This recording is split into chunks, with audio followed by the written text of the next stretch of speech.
പടന്ന എടച്ചക്കയിൽ ശൈശവ വിവാഹം നടന്ന പരാതിയിൽ 4 പേർക്കെതിരെ ചന്ദേര പോലീസ് കേസെടുത്തു.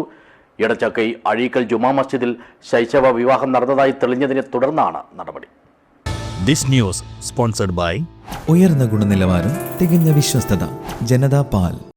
പടന്ന എടച്ചക്കൈ ബദർനഗർ സ്വദേശി സാബിർ ഷെയ്ഖ്, വാർഡ് മെമ്പറും എടച്ചക്കൈ അഴീക്കൽ ജുമാ മസ്ജിദ് സെക്രട്ടറിയുമായ PK താജുദ്ദീൻ, മാവിലക്കടപ്പുറം സ്വദേശി KC അബ്ദുറഹ്മാൻ, മസ്ജിദ് ഖത്തീബ് റഹ്മത്തുള്ള മദനി എന്നിവർക്കെതിരെയാണ് ചന്ദേര പോലീസ് ശൈശവ വിവാഹ നിരോധന നിയമപ്രകാരം കേസെടുത്തത്.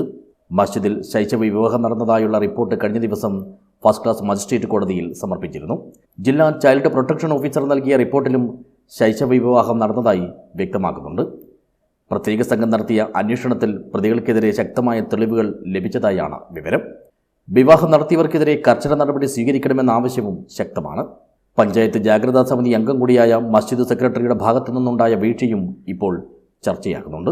ഏകദേശം 2006 ശൈശവ വിവാഹ നിരോധന നിയമം കർശനമാക്കിക്കൊണ്ട് നമ്മുടെ നാട്ടിനകത്ത്, അത് പ്രത്യേകിച്ച് കേരളത്തിൽ അത് വളരെ കർശനമായിട്ട് തന്നെ മുന്നോട്ട് പോകുന്ന സമയത്താണ് ഇന്ന് ഇങ്ങനെയുള്ള ഒരു വാർത്ത നമുക്ക് കേൾക്കാനിടയാവുന്നത്.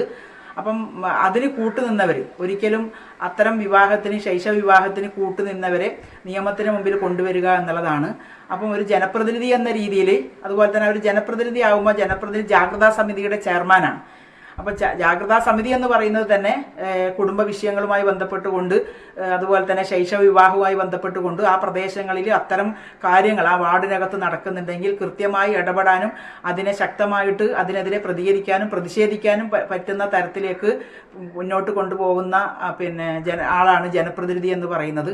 പക്ഷേ ഇന്ന് നമ്മൾ കേൾക്കുന്നത് ജനപ്രതിനിധി അടക്കം ഇതിൻ്റെ ഭാഗമാണ് എന്നുള്ളതാണ് അറിയാൻ വേണ്ടി കഴിഞ്ഞത്.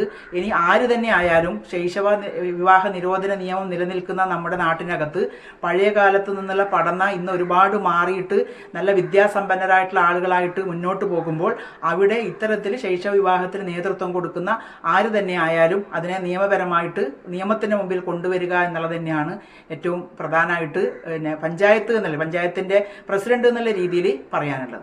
നിലവിലെ പോലീസ് അന്വേഷണം കുറ്റക്കാരെ സംരക്ഷിക്കുന്ന രീതിയിലാണെന്ന പരാതിയുമായി ഹൈക്കോടതി അഭിഭാഷകൻ അഡ്വക്കേറ്റ് കുളത്തൂർ ജയസിംഹം ചീഫ് സെക്രട്ടറിക്ക് കത്ത് നൽകിയിട്ടുണ്ട്. കൃത്യമായ തെളിവുകൾ ശേഖരിച്ച് സമഗ്രമായ അന്വേഷണം നടത്തി കുറ്റക്കാർക്കെതിരെ നടപടിയെടുക്കണമെന്നാണ് കത്തിലെ ആവശ്യം. പ്രായപൂർത്തിയാകാത്ത പെൺകുട്ടിയുടെ വിവാഹം പള്ളി കമ്മിറ്റി ഭാരവാഹികളുടെ നേതൃത്വത്തിൽ നടത്തിയതുമായി ബന്ധപ്പെട്ട് നേരത്തെ തന്നെ വ്യാപകമായ പ്രതിഷേധം ഉയർന്നിരുന്നു. News bureau, Cheruvathur.